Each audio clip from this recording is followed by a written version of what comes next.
sont en mode écoute seul.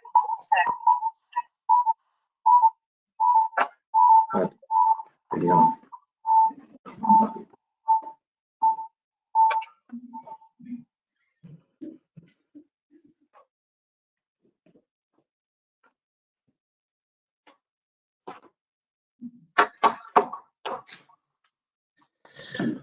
On va pouvoir démarrer ce premier webinaire avec nos invités et les équipes du pôle d'accompagnement international du groupe Créa-École. Donc déjà, merci à vous tous pour votre présence et pour pouvoir vous connecter. Alors, il s'agit d'un premier webinaire que nous lançons ensemble pour cette année 2021. Sachez qu'il y aura 2 autres webinaires. L'un le 6 avril, dédié en fait au mode de développement international en Europe au travers de projets de croissance externe. Et nous aurons là aussi d'autres dirigeants d'entreprise qui viendront témoigner. Et nous aurons un 3e webinaire dédié à la filière vitivinicole le 25 mai prochain. Voilà. Donc, je vais vous présenter à tour de rôle nos différents invités. Je vais démarrer par Catherine Hédou. Bonjour à toutes et à tous. Voilà, directrice du pôle d'accompagnement international du groupe Créa-École. Nous aurons ensuite le plaisir d'accueillir François Lamotte, directeur général d'Altios.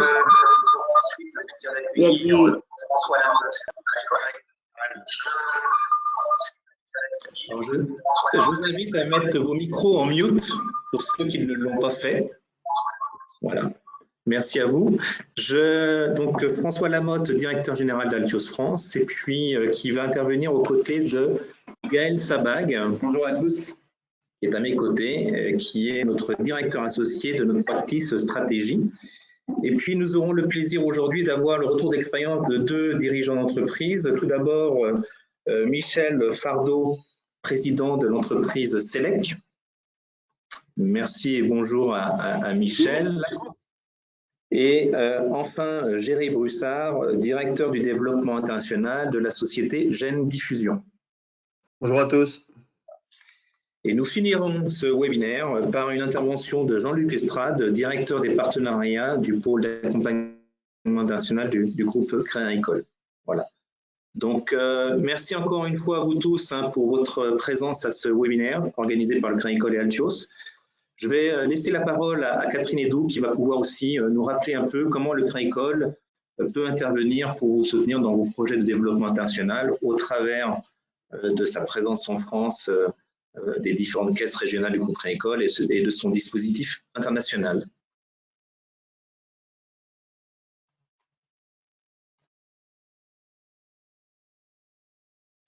Tu es en mute, Catherine.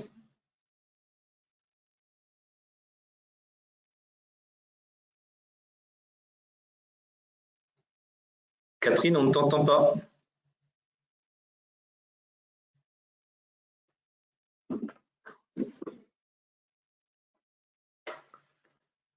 Je suis désolé. Problème de connexion. Voilà, merci beaucoup, parce que j'essayais de désactiver désespérément le son, donc je suis désolée. Merci beaucoup Patrick. Peut-être qu'on peut passer juste à la petite slide qu'on avait préparée. Donc je vais pas trop. Est-ce que c'est possible de passer à la slide qui présente notre dispositif ? Voilà, donc je vais pas vous la commenter. Je pense on a essayé de faire en sorte qu'elle soit assez visuelle pour que vous puissiez par vous-même effectivement trouver les informations. Donc moi peut-être juste en introduction de ce webinaire, ce que je voudrais vous rappeler, c'est qu'en fait nous avons bien vu que les effets de la crise sanitaire avaient été finalement très hétérogènes selon les entreprises. Alors bien sûr, on le sait, les raisons sont multiples, mais le modèle même d'internationalisation a souvent eu des répercussions importantes sur la capacité à continuer à produire et à livrer les clients.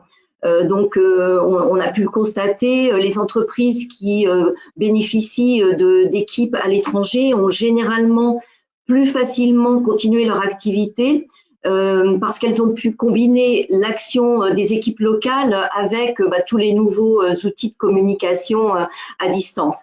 Et je dirais peut-être de manière générale, en fait, les relais locaux sur lesquels les entreprises ont pu s'appuyer ont souvent joué un rôle décisif, qu'il soit propre à l'entreprise ou pas. Alors c'est pour ça qu'avec notre partenaire Altios, nous vous proposons en fait de vous aider à repenser peut-être la façon de travailler les marchés étrangers. Ceci à un moment où les cartes ont été quand même assez largement rebattues et où le distanciel est clé.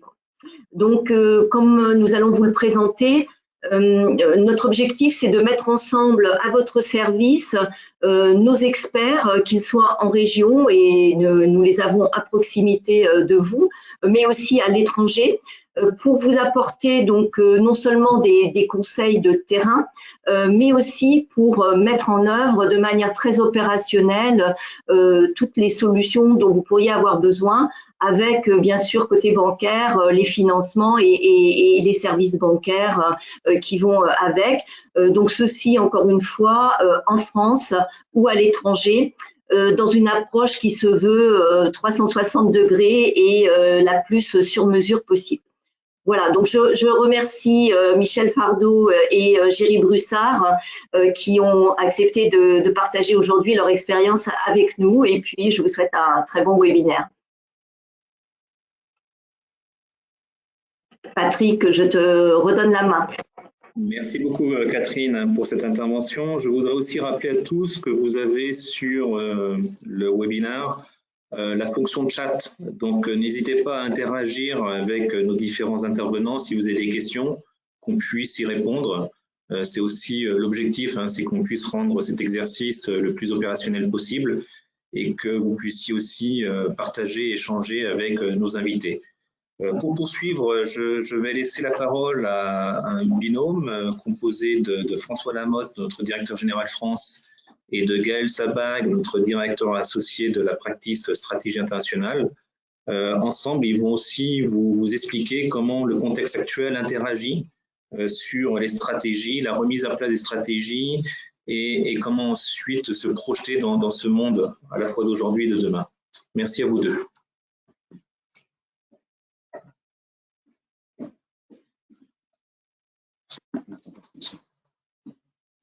Tu es en mute, François.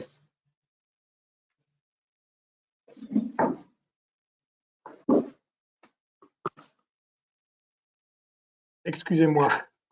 Je vous disais, si on se reporte un an en arrière, puisque ça fait pratiquement un an aujourd'hui, le 16 mars, qu'on a eu le premier confinement, ce mot international distanciel n'existait pas et on a dû s'habituer ensemble, vous en tant que dirigeant, nous en tant qu'experts et Crédit Agricole en tant que banquier proche, de conjuguer ce mot aujourd'hui qui pour nous devient structurel.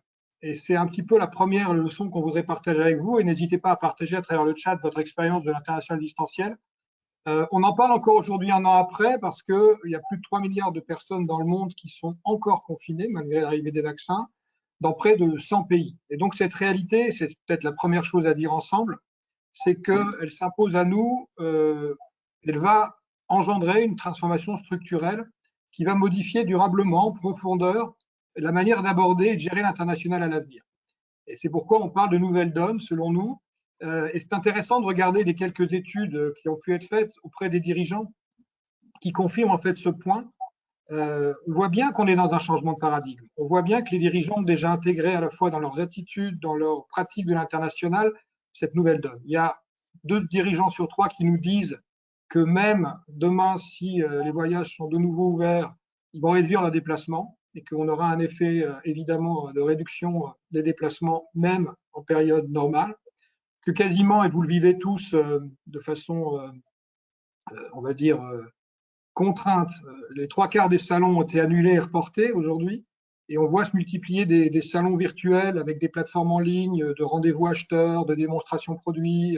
C'était la foire de Canton l'année dernière, en 2020. Ça a été le dernier CES à Las Vegas cette année, en 2021, où tout est basculé dans un modèle virtuel. Et on pense que demain, on aura cette hybridation des salons entre du physique, quand c'est possible, ou du virtuel, voire les deux. Donc, un autre changement structurel. Et c'est vrai qu'on voit, et la moitié des dirigeants que vous êtes le disent, on voit repoindre l'impératif du local, de la présence locale pour gérer le global. La moitié d'entre vous souhaitent s'appuyer sur des réseaux locaux pour internationaux déjà en place, soit des filiales en propre qu'ils avaient déjà créées, soit des partenaires de confiance à qui ils peuvent confier, entre guillemets, la gestion de leurs filiales. Et puis, sans parler évidemment du boom du digital, on dit que l'année 2020 a donné 5 ans d'avance au e-commerce. Tous ces facteurs structurels, il va falloir en tenir compte. Le deuxième constat qu'on peut partager ensemble et qui est encourageant sur la slide suivante, c'est en fait que, et c'est une confirmation, c'est que le fait d'être présent à l'international, et Catherine l'a dit tout à l'heure, ça reste un antidote et un amortisseur de crise. On reprend 3 chiffres qui sont intéressants, qui sont le reflet d'une étude qui a été parue en septembre dernier par le METI, donc sur l'internationalisation des ETI. Les ETI étant prises au sens large, on est sur des ETI en devenir à 30 millions et plus de chiffre d'affaires, donc ça concerne des PME de croissance et des ETI. Et on se rend compte, alors les chiffres n'est pas sur cette slide, mais que 72% des dirigeants se disent que l'international les a aidés à surmonter la crise, et donc on est bien dans cet antidote de l'international. Et ensuite que quasiment 80% comptent conserver en stratégie d'avant-crise. Alors la question, on va l'aborder avec Gaël dans un instant, c'est comment conserver cette stratégie internationale en la faisant pivoter avec, on va dire, des ingrédients nouveaux. Et les ingrédients nouveaux, notamment, on va parler du RH, qui est important parce que cette crise modifie à l'international la façon de gérer ces ressources humaines dans ces différentes filiales et à la fois la coordination filiale et groupe. Et ça, c'est important. On a vu côté Altios beaucoup de demandes de gestion à distance des RH, c'est important. Et puis, 50% des dirigeants pensent consolider leur position sur les marchés existants ou acquérir des concurrents. C'est un autre effet collatéral de cette international à distance, c'est du pilotage agile, pas forcément en étant présent physiquement dans les filiales où on a déjà des activités, et pousser le feu sur de la croissance externe parce qu'on se rend bien compte que passer à la case locale directement par de l'acquisition d'entreprises à l'international est une stratégie payante. Et on a vu accélérer aussi, et je vous donne rendez-vous dans le deuxième webinaire du 6 avril sur la croissance externe en Europe, cette accélération d'acquisition de small cap à l'international pour les entreprises françaises. Alors, sur la slide suivante, on va avec Gaël dans un instant vous détailler la stratégie, et c'est le premier levier, stratégie internationale. Qu'est-ce qui évolue et en fait, on peut peut-être faire un partage d'expérience avec vous avant les interventions des deux dirigeants pour vous dire côté Altios, ce qu'on a remarqué, qui a entre guillemets changé et ce qui a pivoté en termes de stratégie internationale. La première chose, c'est le rebond commercial.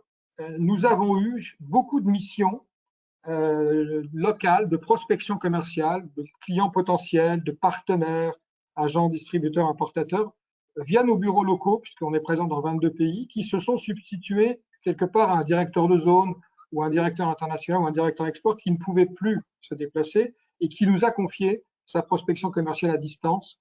Et ça, c'est une tendance lourde aujourd'hui.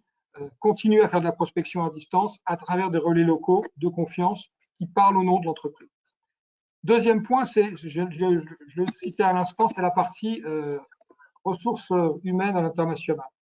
La crise Covid a rebattu les cartes complètement en gestion des ressources humaines internationales du fait de la difficulté à gérer sa fonction RH localement. Et on a vu de plus en plus de directeurs des ressources humaines groupes qui nous demandaient notamment de recruter à distance leurs collaborateurs locaux. Et on a fait beaucoup de recrutements locaux, des assessments locaux notamment et de la gestion salariale ensuite en phase avec la législation sociale. Et on peut aujourd'hui, et la crise nous l'a prouvé, faire de façon efficace du recrutement local à distance à travers nos bureaux également.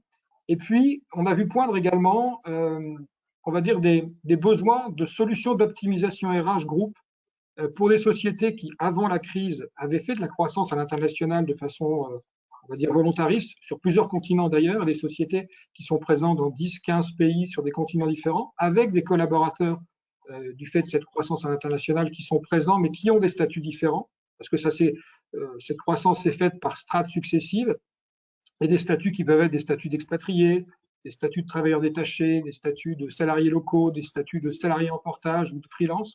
Et aujourd'hui, avec la crise et le risque salarial qui est le besoin de rationaliser aussi financièrement ces ressources humaines, on voit poindre beaucoup de missions et on a récemment d'un groupe d'équipements ménagers dont le DRH Group souhaitait mettre en conformité l'ensemble de ces mises à plat et en conformité l'ensemble de ces ressources humaines internationales. Ils nous ont demandé de faire un état des lieux et de proposer des solutions d'optimisation pour être en conformité avec la compliance locale et lui proposer un reporting mensuel de chaque filiale pour lui donner de la visibilité. Ça, c'est une des leçons de l'international distanciel, c'est le pivotement de la façon de gérer les ressources locales. Et puis, le troisième point, avant d'aborder la stratégie globale, c'est la sécurisation des implantations locales. On a vu depuis un an, et on a pu faire évoluer notre offre en ce sens, parce qu'on a essayé de répondre aux besoins des dirigeants sur ce terrain-là, de la sécurisation des implantations locales des filiales.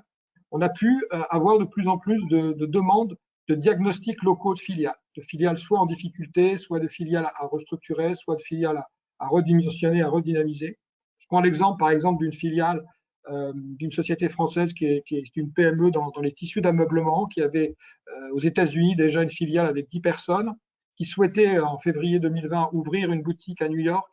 Et évidemment, tout ça, ce n'est plus possible. Et on l'a assisté, notamment localement, ce qui n'était pas possible à distance, pour faire un PPP, l'équivalent du PGE français aux États-Unis, Paycheck Payment Program, et on l'a poussé ce dossier auprès d'elle pour obtenir 100 000 euros, et elle était éligible, sous réserve de garder ses 10 salariés, ce qui lui a permis de passer le cap de cette pandémie. Et aujourd'hui, on vient de reprendre la gestion de cette filiale et on est reparti sur le projet d'implantation d'une boutique retail aux États-Unis. Et des diagnostics de filiales, on a fait aussi beaucoup sur des pays compliqués et complexes, comme le Brésil notamment, sur des filiales qu'il est difficile de piloter à distance parce qu'il faut être présent localement et que la législation est tellement fine et le pilotage fin. Des diagnostics aussi pour la sécurisation des implantations locales, des diagnostics de cibles d'acquisition. Il y a beaucoup de sociétés qui souhaitaient pousser les feux sur l'acquisition de l'international, mais qui ne pouvaient pas voyager. Et on a beaucoup de demandes de sociétés qui nous demandent d'identifier, qui ont identifié une entreprise à acquérir, mais qui n'ont pas la capacité de l'auditer en quelque sorte. Et on a pu, localement, à travers nos bureaux et nos spécialistes locaux, faire de la qualification de cible, du diagnostic de synergie marché et d'identifier les zones de risque pour gagner du temps, parce qu'aujourd'hui, c'est un peu une course contre la montre, puisque en matière de croissance externe, vous l'avez vu, la demande est forte. Et puis également des diagnostics de partenaires, puisque je prends l'exemple d'une société familiale qui est dans le plâtre et les enduits professionnels, une société qui est présente dans 10 pays, qui avait une forte croissance internationale, qui est présente en Russie sous forme d'une JV, avec un partenaire russe qui a été de plus en plus difficile à piloter et à coordonner avec la pandémie. Et c'est vrai qu'ils nous ont demandé une mission de diagnostic à distance qu'on a fait depuis notre bureau russe pour évaluer ce partenaire russe et remettre sur les rails en fait cette JV qui est partie un petit peu à volo. Donc ce sont des exemples et ces exemples sont symptomatiques en fait d'une réalité et peut-être Gaël, c'est la question que je voudrais te poser par rapport au pivotement d'une stratégie internationale. On voit que l'importance d'adapter sa stratégie internationale, et c'est peut-être une opportunité aujourd'hui pour les entreprises de passer de l'international, on va dire, opportuniste à une stratégie plus structurée, plus volontariste. Alors, quelles sont les clés, quels sont les leviers pour ce passage à cette stratégie plus volontariste et plus structurée? Alors oui, merci François. Effectivement, on est aujourd'hui avec des dirigeants qui sont en train de retravailler leur phase de rebond. Et cette phase de rebond, on est dans des marchés qui sont incertains, on est dans des positionnements stratégiques qui ont été chahutés. Donc c'est véritablement important d'avoir une vraie vision de ce que vous souhaitez faire à l'international dans les choix stratégiques de marché. Je dirais que l'export, on va essayer, on va y aller un petit peu à l'opportunité ou de manière non préparée. Aujourd'hui, cette démarche-là, elle est chahutée pour plusieurs raisons, comme François l'a indiqué. Et le premier étant aussi bien le contexte de fermeture de marché que le contexte un petit peu de gestion de l'export en général aujourd'hui. Donc, dans les éléments vers lesquels on vient travailler avec nos clients, on essaie vraiment d'aller travailler sur des logiques de victoire rapide. Travailler sur ce rebond d'abord, aller chercher des quick wins, aller chercher vraiment des effets leviers, à 3, 6, 9 mois, parce qu'on n'est pas dans un contexte où on peut forcément se projeter tout de suite à long terme sur sa stratégie internationale. Ces victoires rapides, elles peuvent passer par des démarches auprès des anciens clients. On est surpris aujourd'hui de reprendre la main sur un certain nombre d'anciens clients de nos clients et en fait de revisiter les problématiques et d'être plutôt un apporteur de solutions que vraiment en présentation d'une offre produit et d'aller récupérer d'autres opportunités, un peu de dérouler la pelote autour des anciens clients. Dérouler aussi au niveau du référencement. Il y a un certain nombre d'acteurs qui ont accéléré leurs référencements nationaux ou internationaux dans ce contexte distanciel. C'est aussi le moment quelque part de vraiment tisser une démarche de développement indirect. Vous pouvez, par le biais de vos clients, par le biais de vos partenaires, par le biais de sociétés françaises installées à l'international, essayer à nouveau de tirer le fil. J'avais un dirigeant la dernière fois à Singapour qui me disait « Tu te rends pas compte le nombre d'affaires que j'ai signées de Singapour sur des sujets à Paris, sur des sujets en Allemagne, sur des sujets à Dubaï, parce que finalement, j'ai demandé à mes équipes en local d'activer un peu tout l'écosystème des entreprises françaises installées localement. » C'est aussi d'aller chercher vraiment le service du digital. Le digital s'est énormément accéléré et le digital aujourd'hui s'installe vraiment comme un levier d'accélération, un levier de développement qui rentre vraiment dans le business model des entreprises. François a parlé d'un certain nombre de leviers sur lesquels on travaillait. Moi, je voulais vous partager un petit peu ce schéma qui finalement montre qu'aujourd'hui, dans un parcours international, les entreprises qui sont en haut sont plutôt dans une logique de réponse à l'opportunité. Et dans un contexte chahuté comme en ce moment, c'est important véritablement que l'international chez vous soit autre qu'un plus, soit véritablement un axe stratégique majeur. Et si on va au bout du fil, cet axe stratégique majeur, François l'a dit, ça a été nos clients qui avaient éventuellement des bases locales, qui avaient des filiales, qui avaient des équipes et qui finalement pouvaient peut-être se prendre une crise à plusieurs vitesses, mais en tout cas n'ont pas eu un espèce de blackout sur le sujet export. C'est aussi le moment où la proposition de valeur, elle a vraiment besoin d'être repensée pour être la plus adaptée à vos clients, à vos partenaires. C'est le moment aussi où moi j'invite vraiment nos dirigeants à être extrêmement sélectifs sur les partenariats, sur les acteurs avec lesquels ils vont travailler. Cette sélection à l'extrême, moi j'ai invité les dirigeants à réaliser des simulations type stress test, passer au stress test les 10 ou 15 distributeurs les plus stratégiques avec lesquels vous travaillez et regardez ce que vous allez faire par rapport à ces résultats. On a des dirigeants en plein contexte distanciel qui ont décidé de mettre la main au capital et qui ont vraiment décidé de soutenir financièrement leurs distributeurs. Le marketing digital, qui était encore il y a quelque temps où on va l'utiliser pour des actions de marketing digital, aujourd'hui progressivement, d'abord on commence à l'utiliser comme un outil hybride, à la fois de prospection, à la fois d'aide à la vente, à la fois de facilitation de notre relation client, surtout quand on est aujourd'hui dans ce contexte distanciel. Et on a aussi des clients qui sont vraiment qui ont monté des démarches de marketing digital local dans des pays stratégiques pour mesurer en fait l'impact de leurs actions digitales et découvrir des outils digitaux extrêmement puissants qui sont à utiliser quand on a vraiment une stratégie de pénétration forte en Chine, aux États-Unis ou ailleurs. Donc c'est vrai qu'aujourd'hui la gestion distancielle export, on est plutôt il y a une partie des sociétés qui sont restées sur, je n'ai pas forcément extrêmement changé ma manière de gérer mon activité export et je constate que j'ai plus de déplacements et j'ai plus de salons. Et puis progressivement, vous avez des sociétés qui sont rentrées dans des logiques de construction d'une stratégie de rebond avec leurs partenaires. Moi, je fais beaucoup travailler les dirigeants sur qu'est-ce que vous mettriez aujourd'hui comme ingrédient dans un partenariat de confiance avec vos distributeurs. Et je vous partage quelques éléments qui sont ressortis. La notion de critique, lui laisser me critiquer, le laisser exprimer des besoins, lui montrer qu'on peut travailler ensemble sur les produits de demain, lui permettre en fait d'être un visionnaire. Je travaillais avec une entreprise dans le domaine des équipements de sécurité et on est en train de travailler ensemble pour que finalement elle amène ses distributeurs à être visionnaires sur le produit de demain, que vraiment cette innovation soit partagée. Et effectivement, dans cette notion distancielle, les points les points les plus tactiques, c'est quand vous êtes au plus proche des marchés locaux. Donc c'est vrai qu'aujourd'hui, Altios, qui est vraiment dans cette famille des sociétés d'accompagnement international, a été effectivement très utilisé pour la simple et bonne raison qu'on amenait du lien local à nos clients. Le contexte actuel vous fait accélérer vos décisions. La semaine dernière, j'étais avec une société qui est quelque part un petit peu mise sous une forme de pression, son partenaire en ASEAN, pour monter un site industriel. Parce que son partenaire, il va bien, son partenaire, il est sur un marché extrêmement dynamique et il lui dit maintenant, il est important qu'on monte en place un site. Et j'aimerais bien même qu'on travaille sur de la production locale. Ça va très très vite. Et en fait, la société, pour l'instant, elle est en train de répondre à comment je sécurise mon implantation. Donc là, effectivement, aujourd'hui, vous avez des outils pertinents, hein, notamment la garantie de projet internationale proposée par BPI. Dans un contexte incertain, elle est extrêmement utile. Mais cette société, elle est en train de travailler sur une réponse technique à cette sollicitation. Alors qu'en fait, il faut un petit peu prendre un temps de recul et se dire mais c'est quoi la stratégie ASEAN?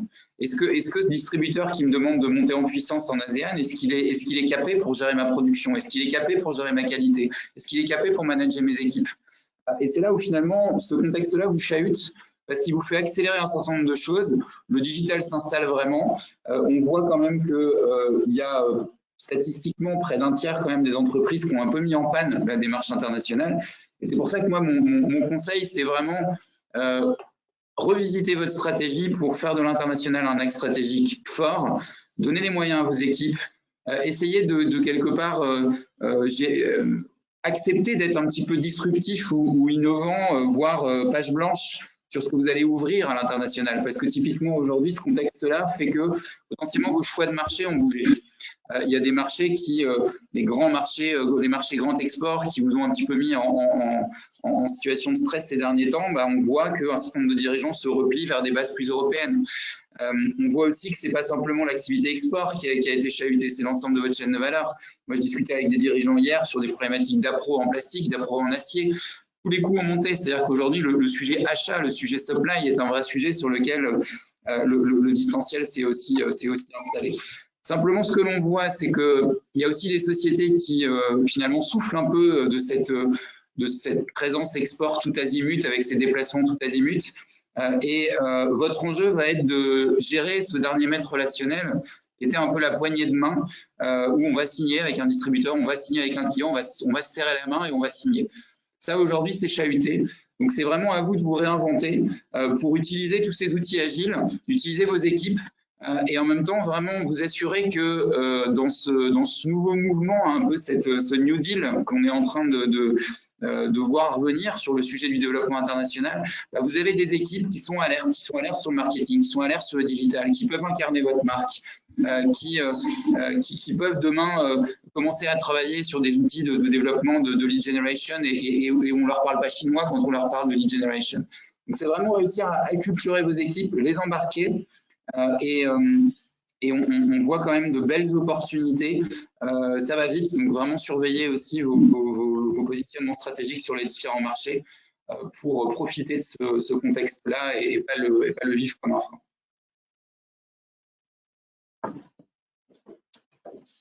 Parfait. Merci beaucoup Gaël et François pour cette intervention. Ce que l'on peut vous dire, c'est que c'est vrai, chez Altios, depuis 6 mois, on voit qu'il y a beaucoup de solutions qui se mettent en place chez nos clients et que le rebond est en train de se faire aujourd'hui. Donc, pour poursuivre sur cette tonalité, je vais laisser intervenir Michel Fardeau, président de la société Selec, qui va également pouvoir nous apporter son retour en tant que dirigeant d'entreprise. Oui, Michel, merci de participer. Oui. Votre témoignage est intéressant parce que vous êtes sur un secteur d'activité qui est porteur aujourd'hui. Vous fabriquez des solutions électroniques qui permettent le déclenchement sans contact, notamment pour le sanitaire et l'industrie. Et ce domaine est en plein boom. Et première question qui nous intéresse, c'est présenter votre activité pour nous et l'international. Quelle place a-t-il aujourd'hui et dans le futur pour Selec? D'accord. Bonjour à tout le monde. Juste en aparté, moi je souscris totalement à ce qui vient d'être dit. Tous les faits sont des réalités et je pense que les PME qui sont comme Selec, vous allez le voir, donc très orientales à l'international. C'est des vraies questions qu'on se pose et la démarche qui est proposée par Altios est une bonne approche. En tout cas, j'espère que mon témoignage vous permettra donc d'éclairer votre réflexion et vous permettre de prendre la bonne décision. Alors pour revenir sur Selec, donc Selec, c'est une PME française qui est basée en Normandie, à Neuchâtel-en-Bray. On a une filiale en Chine, à Ningbo, au sud de Shanghai. Donc, nous comptons 100 collaborateurs. Nous réalisons 15 millions d'euros de chiffre d'affaires en 2020, dont plus de 70% sont à l'export, avec 8 millions de produits installés dans le monde, dans plus de 40 pays. Donc, on a une vocation très, très internationale. Donc, nous concevons, comme tu disais François, et nous fabriquons des solutions d'automatisme pour différents marchés, dont le sanitaire qui est notre marché principal. Et je pense que vous avez tous été en contact avec la technologie de Selec, que ce soit dans les stations-service, dans les aéroports ou dans d'autres lieux publics, ou peut-être à la maison chez vous, avec nos solutions d'automatisme du point d'eau, donc qui consiste en une détection de présence et ensuite en une ouverture et fermeture de l'eau. Donc, nos clients sont des fabricants. Donc, nous, ce sont des ventes directes que l'on réalise.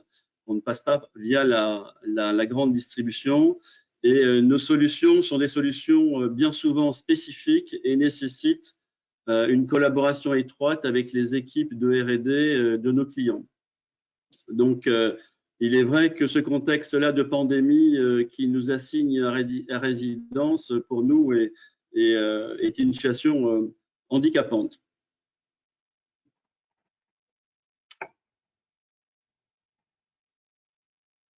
Michel, tu viens de dire que vous aviez une filiale de production en Chine. Ce qui serait intéressant sur cette partie chinoise qui aujourd'hui était le premier pays à être confiné, qui aujourd'hui sort avec un taux de croissance prévisionnel assez important.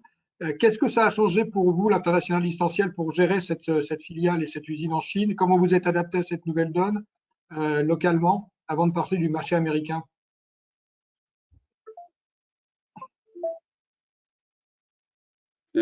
Alors oui, effectivement, la pandémie n'a pas arrangé les choses. Hein.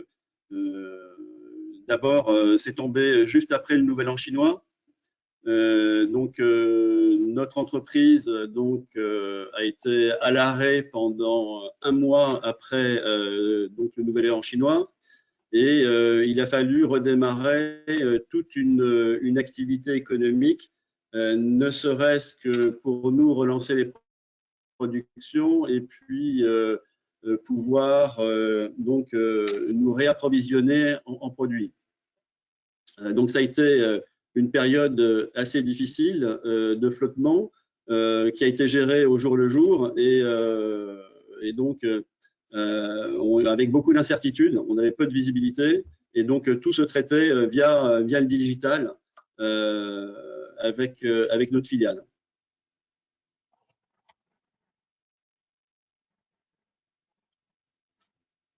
Merci Michel. Et peut-être pour terminer, pour parler du présent et de l'avenir, le marché nord-américain pour Selec est un marché très important sur lequel vous étiez déjà présent avec un client majeur que vous traitiez depuis la France. Alors oui,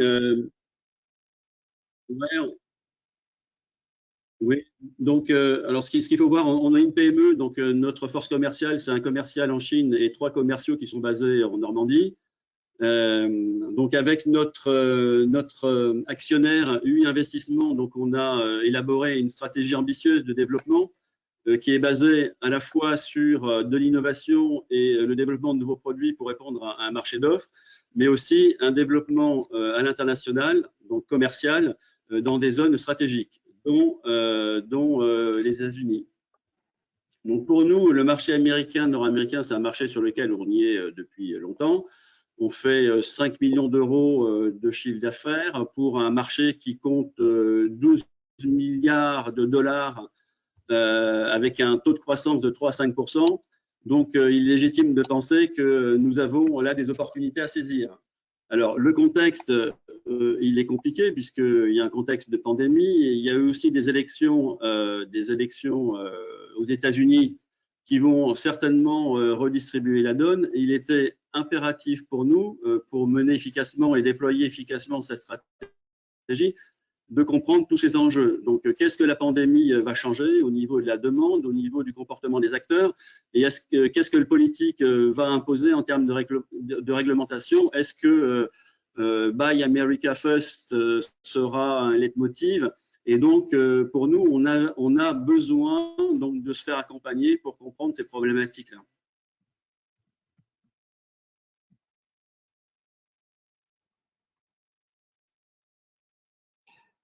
Merci Michel. Et s'il y a des questions dans le chat, on pourra te ressolliciter à la fin pour évidemment répondre aux questions concernant SELEC. On peut peut-être passer au témoignage de Jeanne Diffusion. Ce que je peux rajouter, c'est… Pardon, vas-y.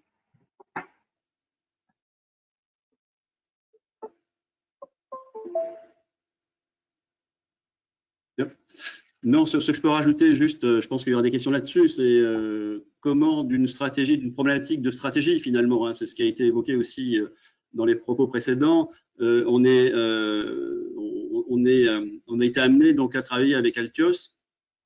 Eh bien, clairement, compte tenu du contexte, c'était compliqué d'une part de pouvoir déployer cette stratégie et aller sur le terrain pour récupérer de l'information d'une part, et d'autre part, clairement, on n'avait pas donc les compétences en interne pour mener cette mission de façon efficace. Donc,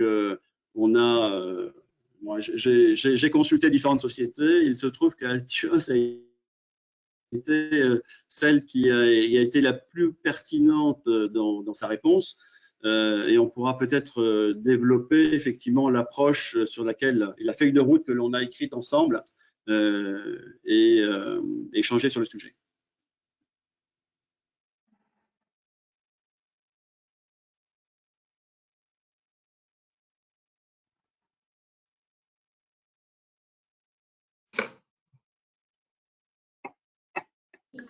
François, je te laisse poursuivre peut-être avec l'autre entreprise.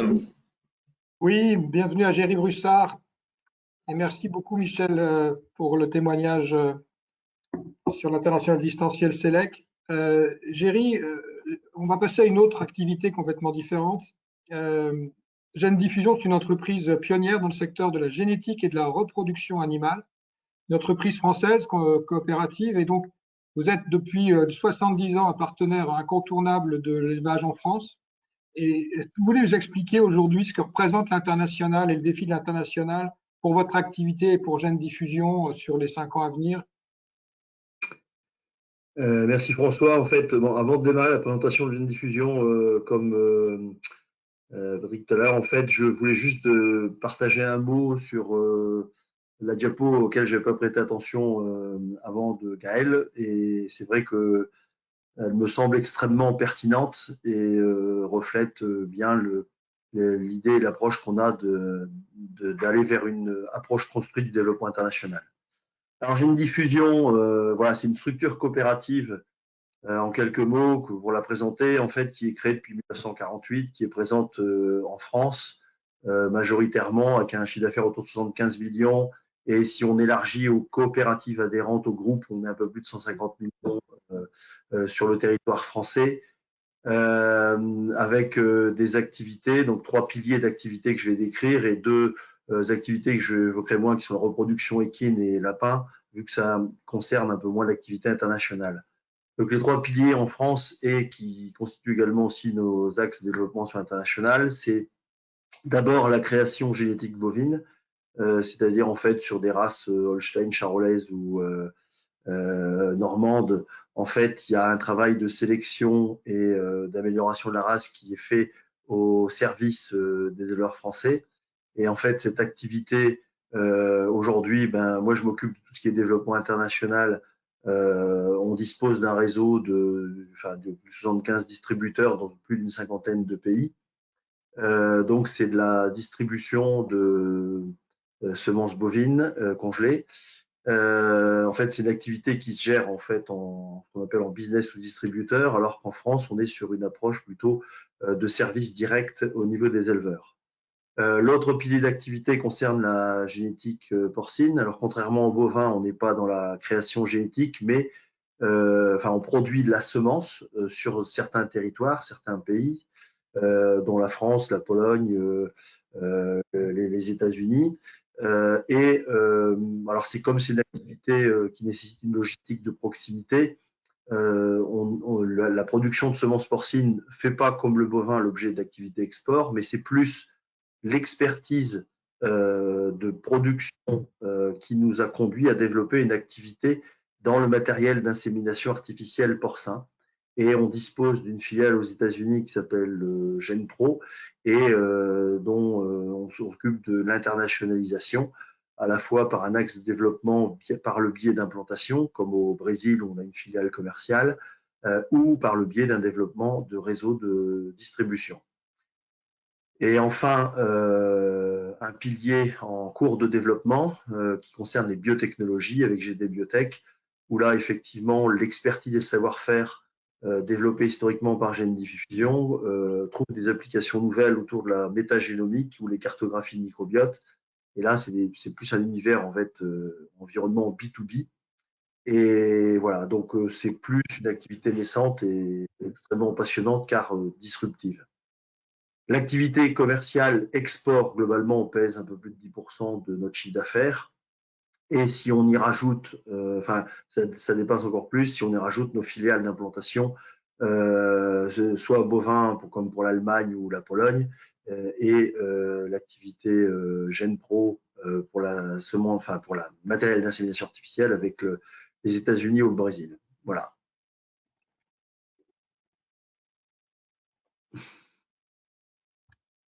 Merci.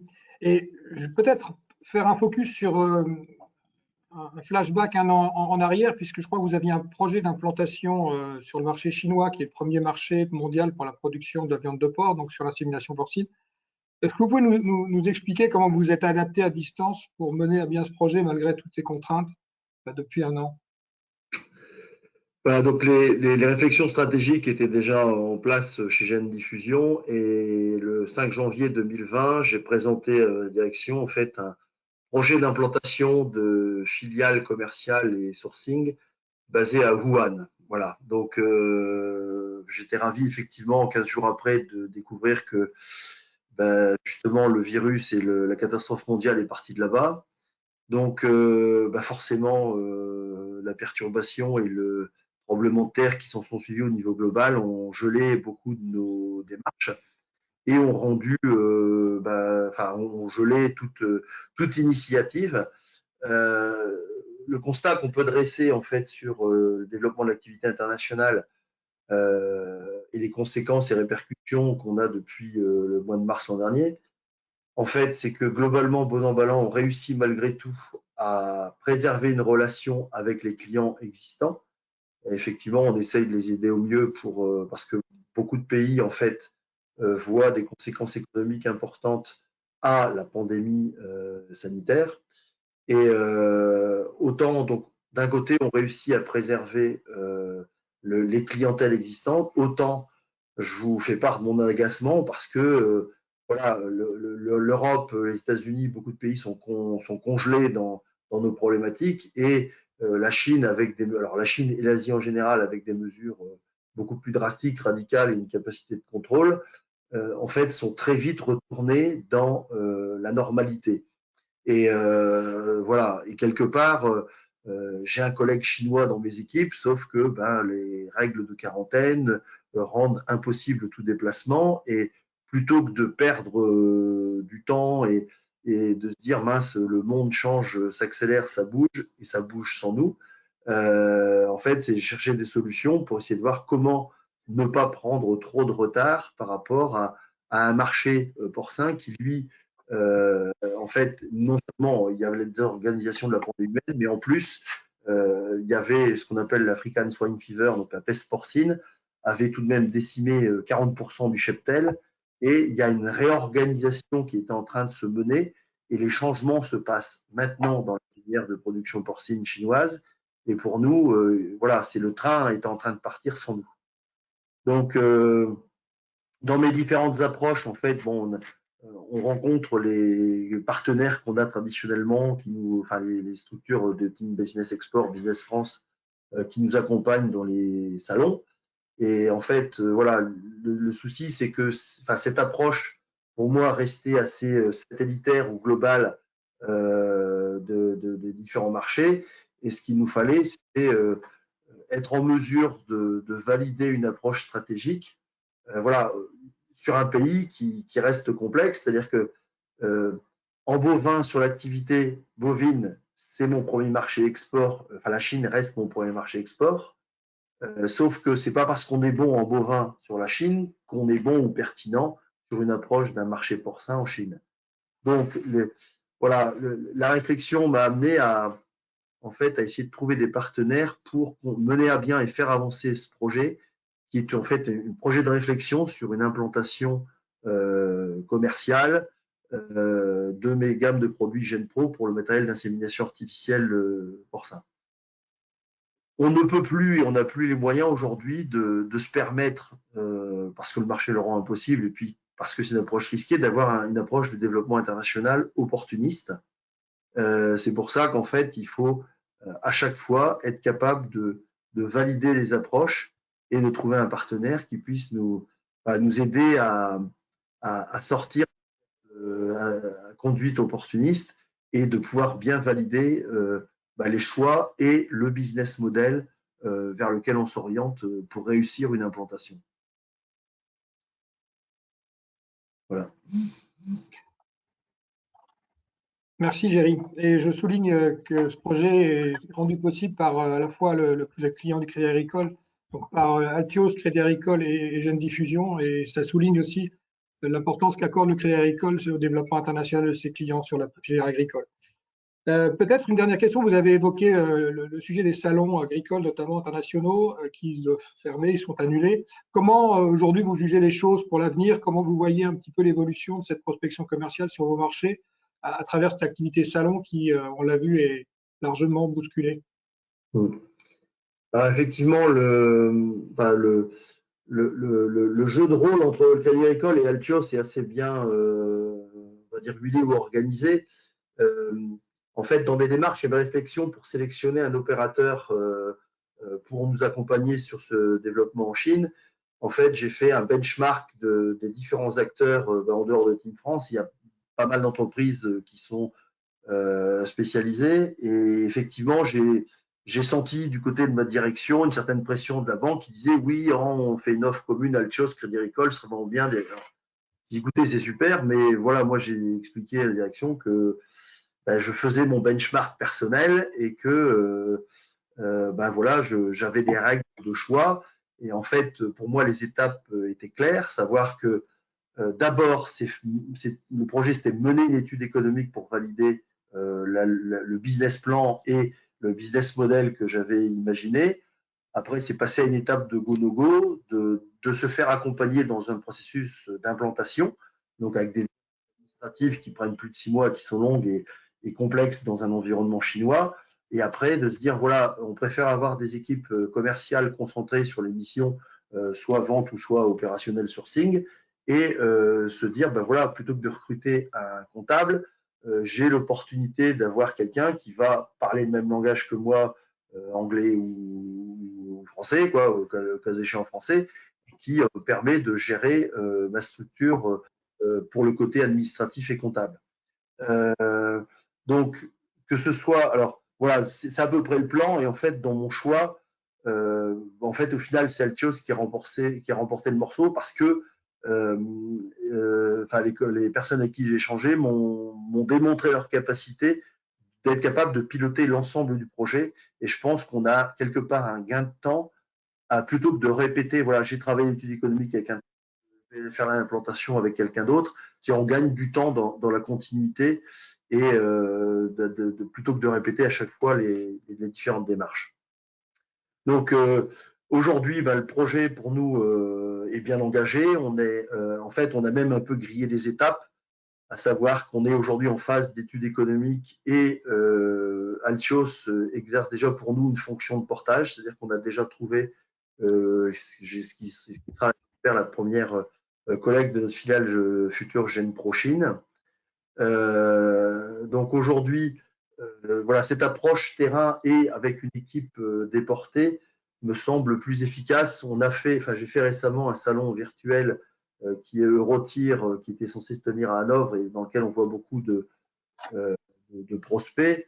En fait, bon, on a quand même réussi à trouver un nouveau client, un prospect par le biais de ce salon virtuel, mais je me suis rendu compte que c'était avant tout en fait, les exposants qui se visitaient entre eux, quoi. Et il y avait peu de clients ou de nouveaux contacts que nous avions coutume de rencontrer au gré des différents salons, quoi. Voilà. Et je pense qu'effectivement, les messages tout à l'heure que François évoquait sur le marché russe, par exemple, je pense que, voilà, alors qu'on prenait l'avion et que nos collègues faisaient ce travail de prospection par le biais des salons ou par le biais de rencontres de prospection, aujourd'hui, si on veut garder une activité dynamique en croissance, on est obligé de renouveler sans cesse le portefeuille de clients. Bien sûr, faire vivre celui qu'on a, mais on a besoin de renouveler cette approche. Voilà. Parfait. Merci beaucoup, Géry, pour votre commentaire et votre témoignage. On a déjà beaucoup de questions. On pourra y revenir juste après l'intervention finale de Jean-Luc Estrade, directeur des partenariats au sein du pôle d'accompagnement international du groupe Crédicole.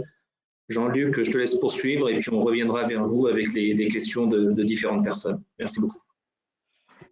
Merci Patrick, merci à tous. Bonjour à toutes et à tous. Moi je voudrais vous parler maintenant plutôt de l'articulation Crédit Agricole Altios, parce que une démarche structurée comme celle que vous propose Altios pour aller chercher les opportunités du moment et puis mettre en place rapidement les leviers pour les exploiter, cette démarche, elle va demander quand même de mobiliser des ressources financières. Et ça, c'est un premier point, clairement, qui nous concerne en tant que banque.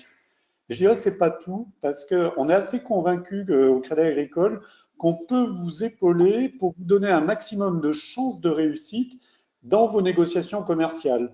Et ça, on va le faire avec nos experts. Alors, nos experts qui sont présents à proximité de vos entreprises en France, et puis également, et c'est peut-être aussi quelque chose qui nous est propre au Crédit Agricole, avec des experts qui sont aussi à l'étranger.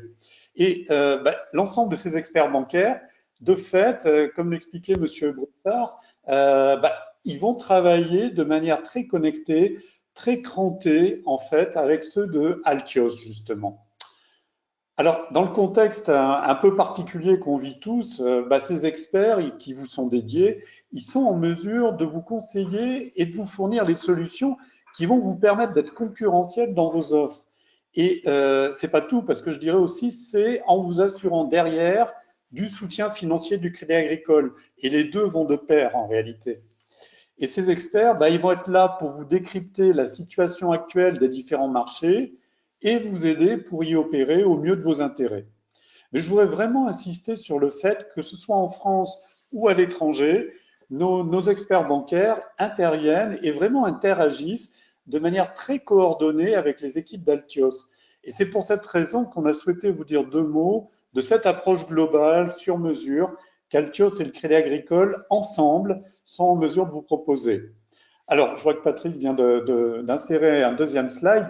Justement, je voudrais évoquer très vite nos experts à l'étranger. Alors, succinctement, je voudrais vous les présenter. Ils font partie, en fait, de ces relais locaux mobilisés pour vous appuyer. Ils sont au total 40 personnes, totalement biculturelles, qui sont répartis dans 17 International Desks et dont vous voyez apparaître sur la slide les noms des responsables. En fait, ils agissent en lien permanent avec vos chargés d'affaires en France. En fait, ils sont les prolongements à l'étranger de vos chargés d'affaires.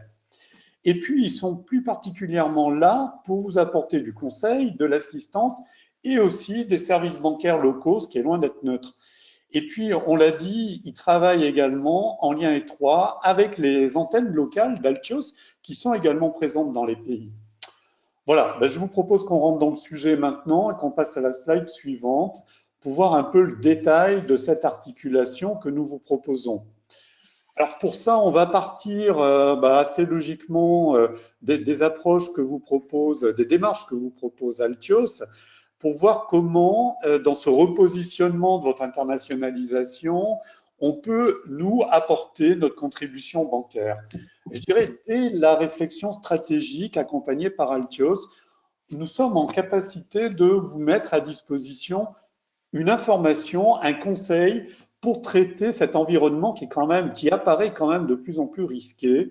Et donc, c'est un peu l'idée de vous apporter, excusez-moi, une information sur dans quel état se trouvent les acteurs économiques des pays que vous allez travailler. Et puis, l'autre chose, c'est que on est aussi là en tant qu'acteur bancaire pour apporter de la confiance dans vos relations commerciales avec les tiers avec lesquels vous allez traiter. La banque, plus que jamais, je pense, peut agir comme tiers de confiance à un moment où la confiance, c'est quand même un peu délité. Et puis, on va être là aussi pour vous aider à répondre aux exigences financières de vos futurs clients. Alors, de manière très prosaïque, je pense aux exigences de délai de paiement qui peuvent être un peu plus importantes dans un certain nombre de cas du côté de vos acheteurs. Si vous avez des fournisseurs, ça va être la même chose. Et puis, des fournisseurs étrangers. Et puis, je dirais, il va falloir être capable de consentir à des exigences aussi sur des devises de paiement, ne serait-ce que pour les sécuriser, pour qu'eux aient quand même bien un confort sur ce que va leur coûter votre production ou vos prestations. Enfin, derrière, il faut qu'on soit là pour boucler le montage financier de vos projets d'internationalisation.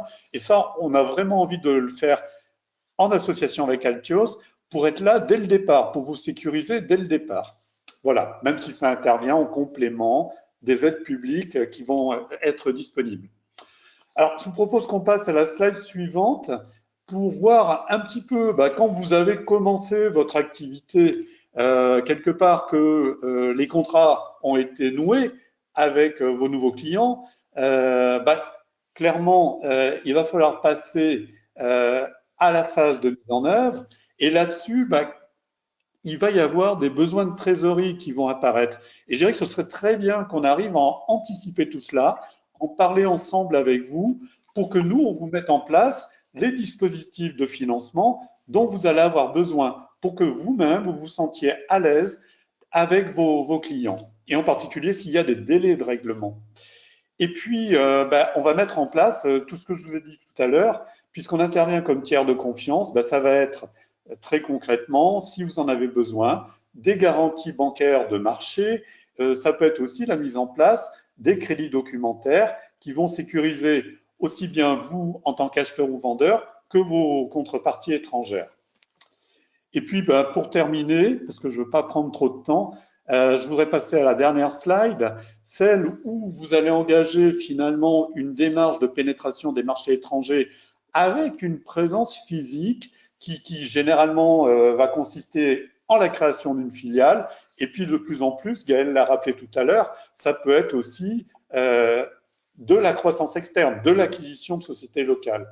Si votre mode de développement, c'est celui-ci, qui est quand même un mode de développement relativement lourd, il faut aussi qu'on soit à vos côtés, d'abord pour financer vos investissements, et pour ça, on va être là en France et avec l'étranger également pour structurer un montage financier qui soit vraiment adapté au cas par cas. Et c'est pour ça que c'est important d'avoir le conseil des gens de nos équipes qui sont à l'étranger. Mais ce n'est pas le tout, c'est qu'il va falloir également, je dirais, accompagner au plan bancaire et financier la structure locale, la nouvelle structure locale. Et ça aussi, on le fait grâce à nos International Desks et nos équipes en France qui vont vraiment mettre en place ces dispositifs de manière extrêmement coordonnée. Donc c'est ça l'idée, c'est vraiment d'être là à toutes les étapes de vos développements dans les différents pays. Je ne vais pas en dire plus, en tout cas on est à votre disposition pour répondre aux questions. Je vous remercie vraiment de votre attention et je laisse la parole à nouveau à Patrick pour la session des questions, je crois. Parfait. Merci beaucoup, Jean-Luc, pour cette intervention. Donc, vous voyez aussi ce dispositif extrêmement puissant qui est aussi à l'initiative du Créicole pour soutenir ces entreprises dans leur stratégie de croissance. On a des questions. J'avais deux premières questions qui étaient davantage destinées à nos deux dirigeants d'entreprise. Une première question, c'est est-ce que vous pouvez nous en dire un peu plus sur les bonnes pratiques que vous avez mis en place aujourd'hui dans ce contexte distanciel? Et lié à cette première question, il y a une deuxième question, c'est comment aujourd'hui prospectez-vous vos marchés étrangers? Donc, je vous laisse, je ne sais pas si Michel ou Jerry, vous souhaitiez compléter ou apporter votre témoignage.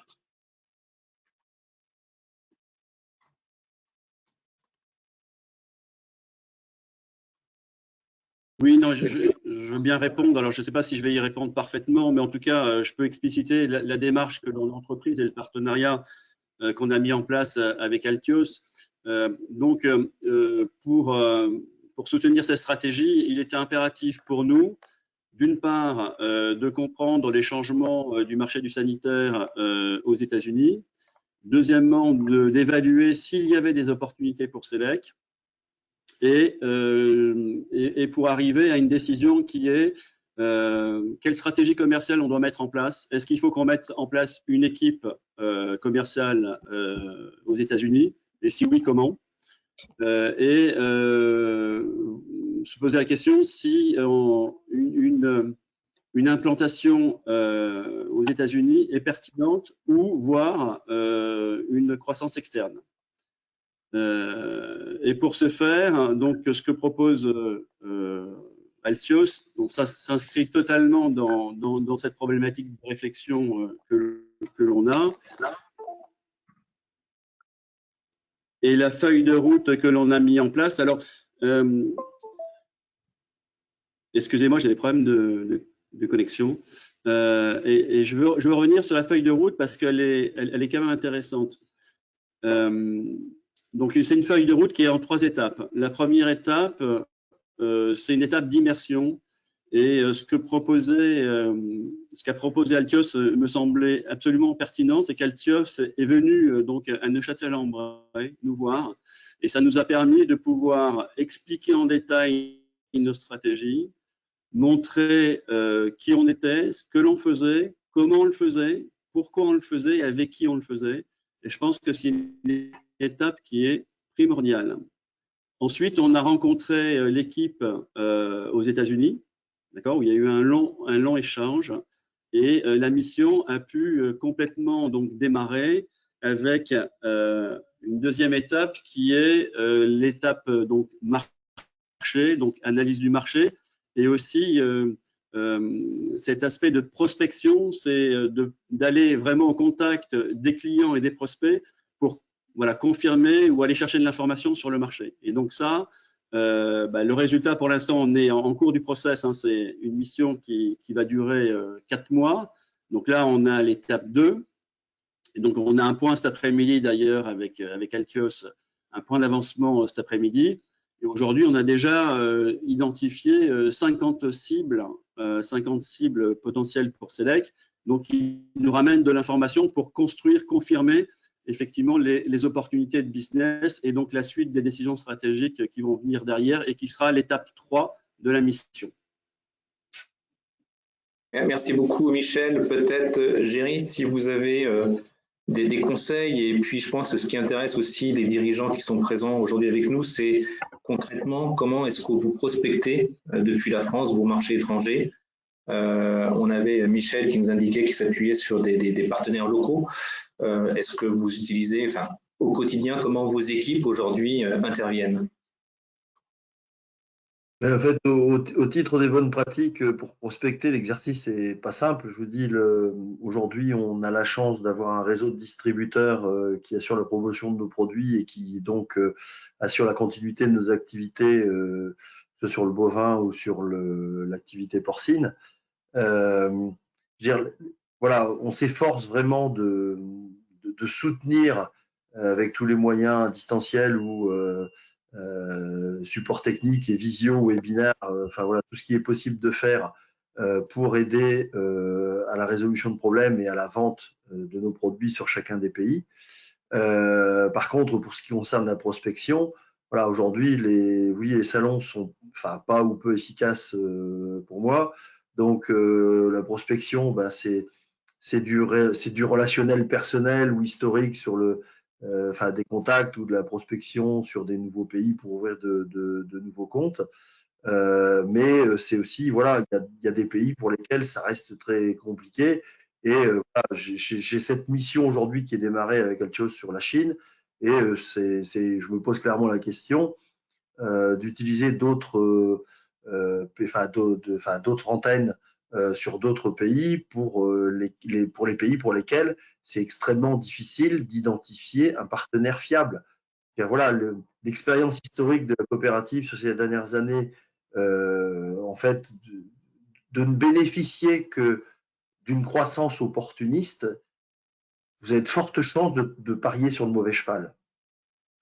Il y a des fois ça se passe bien, c'est heureusement, mais très souvent, malheureusement, l'usure du temps ou la découverte des motivations réelles ou la mauvaise analyse de la pertinence du business model ou la mauvaise connaissance, parce qu'on parle d'enquête de réputation et autres d'acteurs locaux, peut nous conduire à un cul-de-sac en partenariat ou être bloqué sur un pays, quoi. Donc effectivement, de pouvoir bénéficier d'acteurs locaux qui sont dans le biculturel, ça me semble une sorte de garantie ou d'assurance qu'on peut prendre.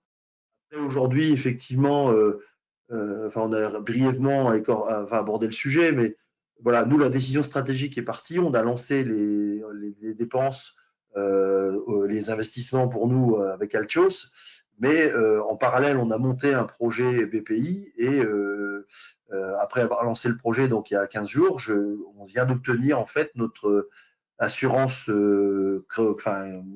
couverture export, assurance crédit, assurance export. Et franchement, c'est aussi un confort pour les entreprises et une volonté politique réelle. Voilà, aujourd'hui, dans cette étape-là, on est sur validation de la première phase BPI. Le GPI peut-être sera utile si on passe avec un investissement, parce que voilà, il faut aussi mettre les moyens pour réussir une implantation durable. Mais pour l'instant, on a mis en place un plan avec des validations go-no-go au niveau de chaque étape. L'objectif est de suivre le plan et de valider. Voilà, tout comme Selec, en fait, on a aussi eu des rencontres, échanges réguliers, préparation d'enquêtes et questionnaires auprès des clients et des prospects avec les équipes chinoises, et ça permet de bien aligner la compréhension et d'avoir un relais local biculturel qui vous aide à optimiser votre positionnement. Merci beaucoup, Géry, pour votre retour d'expérience. On avait une autre question qui concernait un peu le financement, mais vous avez répondu en partie. C'est-à-dire qu'il y a aussi aujourd'hui en France des mécanismes d'accompagnement, dispositifs d'accompagnement public. On parle de BPI avec l'assurance export. Il y a aussi le plan de relance qui a été mis en place par le gouvernement avec aussi des abondements dans le cadre de démarches individuelles ou dans le cadre aussi, quand c'est possible, sur certains pays, d'envoi de VIE. Donc, il y a des solutions qui existent. Ce que je voudrais, c'est signaler… Oui. Moi, si je peux rajouter quelque chose, effectivement, je n'ai pas mentionné ce point-là, mais en parallèle du début du confinement, on a recruté aussi un VIE. Alors, les VIE envoyés en Chine sont très compliqués parce qu'en fait, ils vous demandent des profils de moutons à 5 pattes, mais on a recruté aujourd'hui en CDD, maintenant même en CDI, un jeune qui est en instance de partance pour le Vietnam, mais voilà, le projet est toujours, on le forme, mais l'objectif c'est d'arriver, j'espère avant la fin de l'année, ce jeune collègue formé sur une année qui pourra aller s'implanter sur le Vietnam, nous aider à y voir clair et à avoir une présence locale à la fois dans la prospection de réseaux de distributeurs, mais aussi d'appuyer ce qu'on espère sera la future filiale. Et effectivement, même au niveau des VIE, que ce soit au niveau des régions, il y a une volonté politique très forte d'accompagnement. Et voilà, et de se dire que pour le côté administratif, que ce soit Altios ou les financements, les facilités de financement avec le Crédit Agricole, C'est-à-dire quelque part, voilà, concentrons-nous sur l'opérationnel business et on peut être accompagné sur le volet administratif. Merci beaucoup. Et ce que je voudrais aussi signaler, c'est que dans le cadre je voudrais juste intervenir pour abonder dans le sens de ce qui a été dit, c'est que l'aspect financier ne doit pas être un frein à la décision de partir avec une mission type Altios, parce que des aides existent, c'est ce qu'on a fait chez Selec.